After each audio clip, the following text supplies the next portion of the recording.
Okay friends, நம்ம இன்றைக்கி TNPSC group 2 2A and group 4 எக்ஸாமுக்கு ப்ரிப்பேர் பண்ணிகிட்ருக்கோம். அதில் ஃபஸ்ட்டு சாப்டர் நம்ம எக்கனாமிக்ஸில் பார்க்க போகிறோம். இன்னியோட டாபிக் பார்த்திங்கன்னா நம்ம டெஃபினேஷன் ஆஃப் எக்கனாமிக்ஸை கவர் பண்ணலாம். சரிங்களா? ஒன்றும் இல்லை. இப்போது எக்கனாமிக்ஸ்ன்னு எடுத்துக்கிட்டிங்க அப்படின்னா economics it's came from ancient Greek word that is oikos அப்படின்னா it is called as household. ஓகேவா? ஓக்கியோஸ் அதோட meaning household. And name means அப்படின்னா it is a management, customs or law. இது டோட்டலாக எக்கனாமிக்ஸ் அப்படின்னாலே it is a management of households. அவ்வளோதான். Economics அப்படின்னா management of households or administration of households. இப்போது இதோட எப்போத்துலேருந்து நம்மளுக்கு economics அப்படின்ற நேம் வந்தது அப்படின்னா 19th சென்ச்சுரியில் அதாவது 1850 1900 it is called as economy. இதுக்கு முன்னாடி பொலிட்டிக்கல் எக்கனாமி அப்படின்னு கூப்பிட்டுட்டு இருந்தாங்க.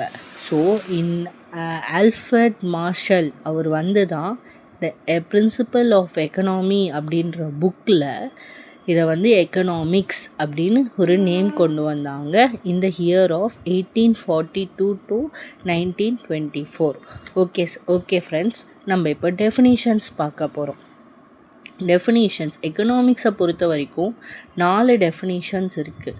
ஒன்று ஆடம் ஸ்மித் வெல்த் டெஃபினிஷன். ஓகேயா? அடுத்து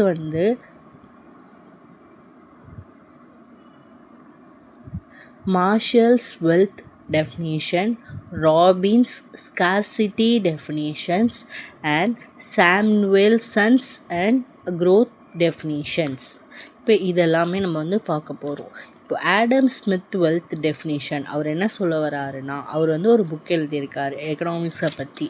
புக்கோட name and inquiry into nature and cause of wealth of nations அப்படின்ற புக்கில் அவர் எக்கனாமிக்ஸ் அப்படின்னா என்னென்னா, economics is a science of wealth தான் எக்கனாமிக்ஸ். அதாவது ஒரு production, exchange and distribution of wealth, conception of wealth, இதுதான் எக்கனாமிக்ஸ் அப்படின்னு சொல்லி டிஃபைன் பண்ணியிருக்காரு.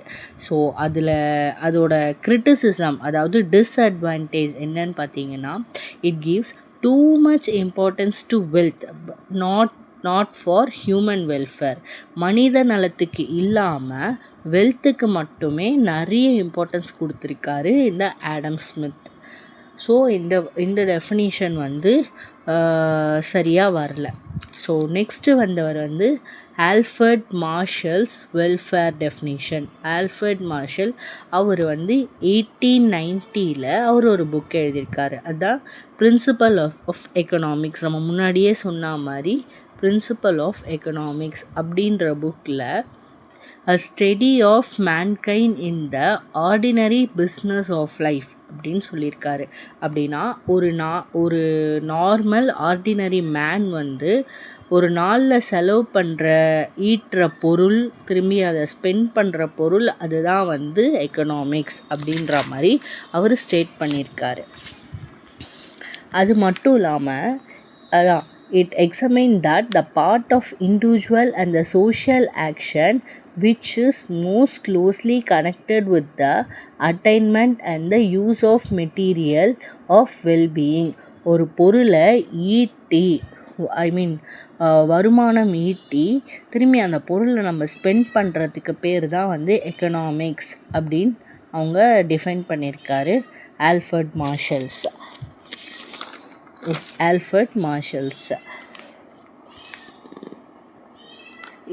இதில் அவர் என்ன சொல்லியிருக்காருன்னா, வெல்த் இம்பார்ட்டண்ட் தான், பட் அதை விட ஹியூமன் வெல்ஃபேர் அதை விட இம்பார்ட்டண்ட் அப்படின்னு சொல்லியிருக்காரு. வெல்த்தை விட ஹியூமன் வெல்ஃபேர் ரொம்ப இம்பார்ட்டண்ட் அப்படின்ற மாதிரி அவர் ஸ்டேட்மெண்ட் கொடுத்துருக்காரு.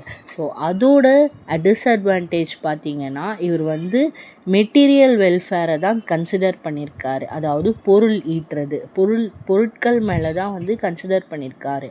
பட் டீச்சர், டாக்டர்ஸ் இதெல்லாமே கூட ஒரு சர்வீஸ் தானே. ஸோ அதில் வந்து அவர் கான்சன்ட்ரேட் பண்ணலை.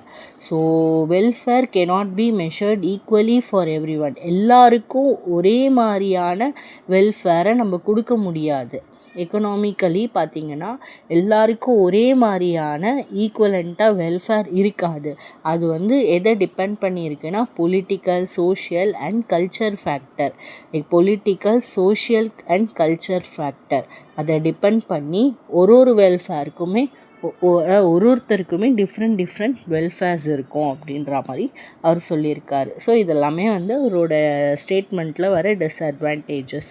அடுத்து பார்த்தோன்னா ராபின்ஸ் ஸ்கேர்சிட்டி டெஃபினேஷன். அவர் என்ன சொல்லியிருக்காருன்னா economics is a science which studies the human behavior as a relationship between the ends and scarce mean which have alternative uses. அப்படின்னா என்னென்னா ஒரு ஹியூமனுக்கு வந்து ஆசைகள் வந்து நிறைய இருக்கும். ஆனால் நம்மக்கிட்ட இருக்க ரிசோர்ஸஸ் வந்து ரொம்ப கம்மியாக தான் இருக்குது. அதுக்கு வேறு ஆல்டர்னேட்டிவ் யூசஸை நம்ம ரெடி பண்ணணும் அப்படின்ற மாதிரி அவர் ஸ்டேட்மெண்ட் கொடுத்துருக்காரு. அவர் கொடுத்த புக் நேம் என்னென்னா an essay on the nature significance of economic science அப்படின்ற புக்கில் எக்கனாமிக்ஸோட டெஃபினிஷனை இந்த மாதிரி கொடுத்துருக்காரு. அதாவது ஹியூமன் பிஹேவியர் வந்து ஜாஸ்தி அது ஹியூமனோட ஆசைகளுக்கு வந்து அன்லிமிட்டெட் எண்ட்ஸ், அதுக்கு வந்து எண்டே கிடையாது. ஆனால் நம்மக்கிட்ட ரிசோர்ஸஸ் வந்து ரொம்ப கம்மியாக இருக்கிறதுனால ரிசோர்ஸஸ்க்கு நம்ம ஆல்டர்னேட்டிவ் நிறைய ரெடி பண்ணணும் அப்படின்ற மாதிரி அவர் சொல்லியிருக்காரு. ராபின்ஸ் ஸ்கேர்சிட்டி டெஃபினிஷன் இன் 1932. ஸோ இதில் வர டிஸ்அட்வான்டேஜ் பார்த்திங்கன்னா அவர் வந்து ஹியூமன் வெல்ஃபேரை மொத்தமாக இக்னோரே பண்ணிட்டார். அவர் வந்து இம்பார்ட்டன்ஸ் ஸ்கேர்சிட்டிக்கு மட்டும்தான், பஞ்சத்துக்கு மட்டும்தான் இம்பார்ட்டன்ஸ் கொடுக்குறாரு. பஞ்சத்துக்கும் அதோட சாய்ஸஸ்க்கு மட்டும்தான் இம்பார்ட்டன்ஸ் கொடுக்குறாரு.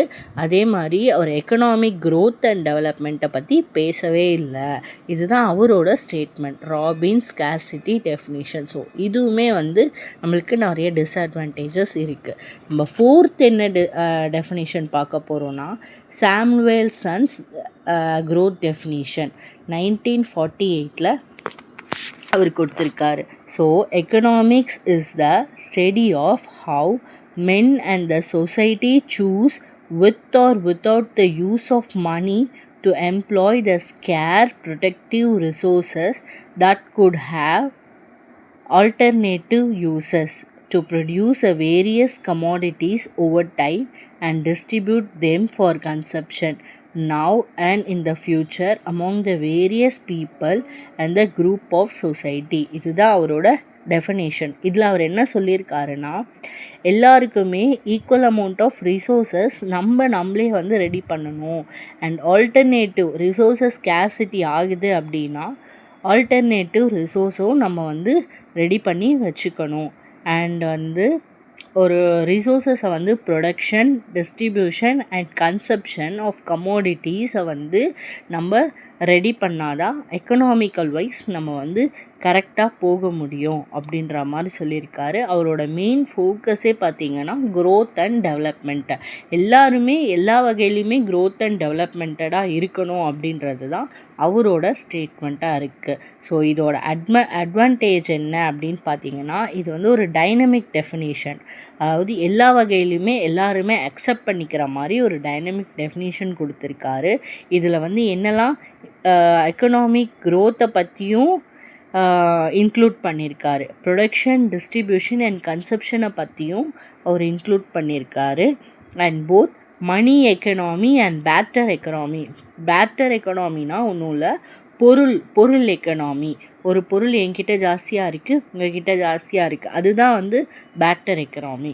ஸோ இதை பற்றியும் அவர் கவர் பண்ணியிருக்கிறதுனால இந்த ஸ்டேட்மெண்ட்டை வந்து வேர்ல்டு வைஸ் எக்கனாமிக் ஸ்டேட்மெண்ட் டெஃபினேஷனாக எடுத்துக்கிறாங்க. இதுதான் இன்னியோட topic, definitions of economics. So இதிலேருந்து நம்மளுக்கு 2 மார்க்ஸ் ஒரு 5 மார்க்ஸ் கேட்குறதுக்கு வாய்ப்பு இருக்குது. Thank you guys. என்னோடய சேனல்ஸை சப்ஸ்கிரைப் பண்ணுங்கள் அண்ட் ஃபாலோ பண்ணுங்கள்.